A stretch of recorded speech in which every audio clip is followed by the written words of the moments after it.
இன்றைக்கு திராவிட முன்னேற்ற கழகம் பல்வேறு முறை தேர்தலை சந்தித்திருந்தால் கூட இந்த முறை திராவிட முன்னேற்ற கழகத்திற்கு ஒரு பெரும் நெருக்கடியை கொடுத்து எப்படியும் திராவிட முன்னேற்ற கழகத்தை இரண்டாவது முறையாக ஆட்சி கட்டிலே அமரக்கூடாது என்று இன்றைக்கு இந்த எடப்பாடியும் மோடி அவர்களும் அமித்ஷா அவர்களும் துடித்துக் கொண்டிருக்கின்றார்கள்.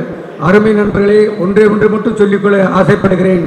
திராவிட முன்னேற்ற கழகம் ஆட்சிக்காகவும் பதவிக்காகவும் தோன்றவில்லை, மொழிக்கும் இனத்திற்குத்தான் தோன்றியது. இந்த திராவிட முன்னேற்ற கழகம் இருந்தால்தான் வருங்காலத்தில் நாமெல்லாம் மிக மிக பாதுகாப்பாகவும் சந்தோஷமாக வாழ முடியும். எல்லாருக்கும் தெரிஞ்சதுதான், திரும்ப திரும்ப தெரிஞ்சதையே திரும்ப சொல்றதுல ஒன்றும் இல்லை. ஒன்றுபட்டால் உண்டு வாழ்வு, நம்மில் ஒற்றுமை நீங்கின் அனைவருக்கும் தாழ்வு. நான் இதுக்கு வேற எங்கேயும் தூரம்லாம் போய் ஒரு எக்ஸாம்பிள் எடுத்துட்டு சொல்லணுன்ற அவசியம் இல்லை. எங்கள் வார்டு 41வது வார்டில் எப்போ எலெக்ஷன் வந்தாலும் திராவிட முன்னேற்ற கழகம் தான் அதிக வாக்கு வாங்குது. ஆனால் அதே வார்டில் நான் நிற்கும் போது 35 ஓட்டில் தோத்துட்டேன்.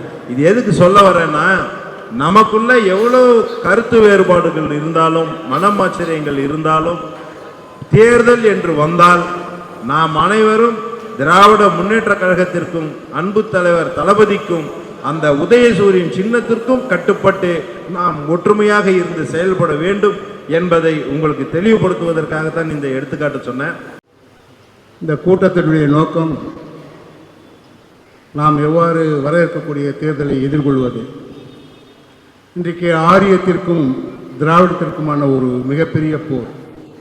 உங்களுக்கெல்லாம் தெரியும், ஆரியம் என்றைக்கெல்லாம் தலை தொங்குகிறதோ அன்றைக்கெல்லாம் திராவிட முன்னேற்ற கழகம் அதன் தலை மீது குட்டு வைக்கக்கூடிய அந்த காரியத்தை மிக தீவிரமாக கையில் எடுக்கக்கூடிய ஒரே இயக்கம் திராவிட முன்னேற்றம் தான். கழகத்துடைய தலைவர் அண்ணன் தளபதியார் அவர்களின் ஆணைக்கிணங்க நடைபெற்ற பொதுக்குழு கூட்டத்திலே எடுக்கப்பட்ட முடிவுகள் எல்லாம் என்னென்ன, அதையெல்லாம் எவ்வாறு நாம் கழக தோழர்களிடம் கழக உறுப்பினர்களிடம் கொண்டு செல்ல வேண்டும் என்று முடிவெடுக்கப்பட்டதின் பேரில் இன்றைக்கு நம்முடைய மாவட்ட கழக செயலாளர் அவர்கள் 3 சட்டமன்ற தொகுதிகளிலும் நேரடியாக பாக முகவர்களை சந்தித்து ஆலோசனை வழங்க வருகை புரிந்திருக்கின்றார். இந்த ஆலோசனை என்பது எதற்காக இன்றைக்கு இவ்வளவு சீக்கிரம் நாம் தேர்தல் களத்திலே நிற்கிறோம் என்று சொன்னால், இன்றைக்கு எதிரிகள் எல்லாம் ஏதோ திராவிட முன்னேற்ற கழக அரசு ஒரு மக்கள் விரோத அரசு, மக்களுக்கு எதிராக இருக்கின்ற அரசு, மக்களுடைய ஆதரவு இல்லாத அரசு, அவ்வளவே கட்சியே அவர்களுடைய கட்சி தொண்டர்களே திராவிட முன்னேற்ற கழகத்துக்கு ஆதரவாக இல்லை என்று ஒரு மாயை உருவாக்க முயற்சி செய்து கொண்டிருக்கின்றார்கள். அதையெல்லாம் நாம் தவிடுபடி ஆக்கிட வேண்டும் என்று சொன்னால் வருகின்ற சட்டமன்ற தேர்தலிலே மீண்டும் திராவிட முன்னேற்ற கழகத்தை ஓசூரிலே ஜெயிக்க வைக்க வேண்டும். இதற்கு நாம் அனைவரும் உறுதுணையாக இருந்திட வேண்டும்.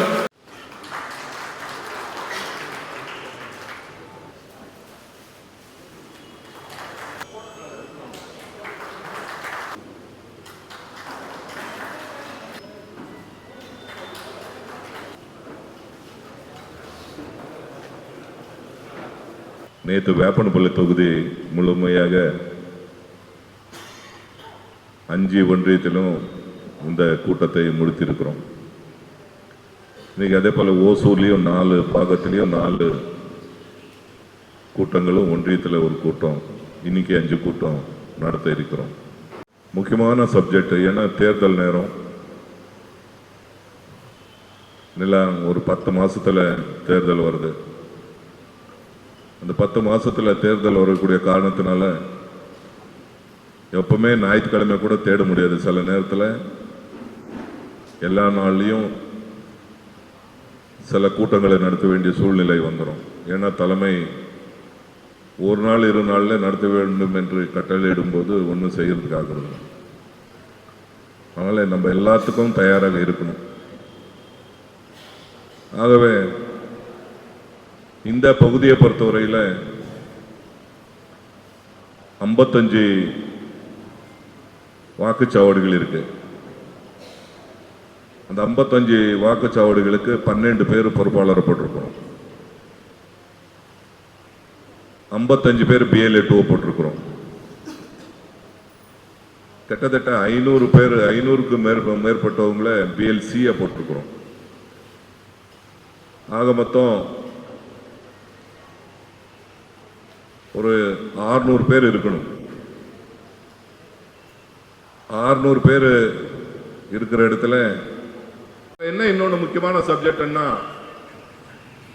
ஒரு வாக்குச்சாவடியில் 1000 பூத் இருக்க 1000 ஓட்டு இருக்குன்னு சொன்னா கிட்டத்தட்ட ஒரு 300 வீடுகள் இருக்கும், இல்லை 350 வீடு இருக்கும், அவ்வளோதான்.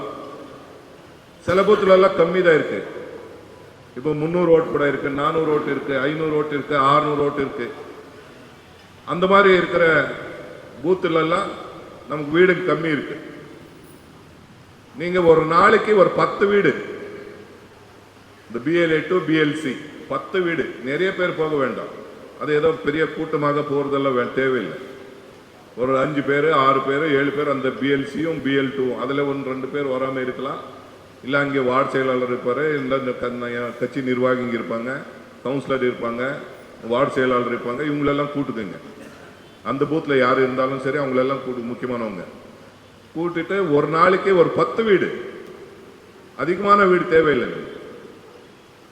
10லிருந்து 15 வீடு செலக்ட் பண்ணுங்க. அந்த 15 வீடு மொத்தம் செலக்ட் பண்ணிட்டு நம்ம பார்த்தோம்னா அந்த 40 நாள்ல 30 நாள்ல கூட மொத்தத்தை கம்ப்ளீட் பண்ணிடலாம்.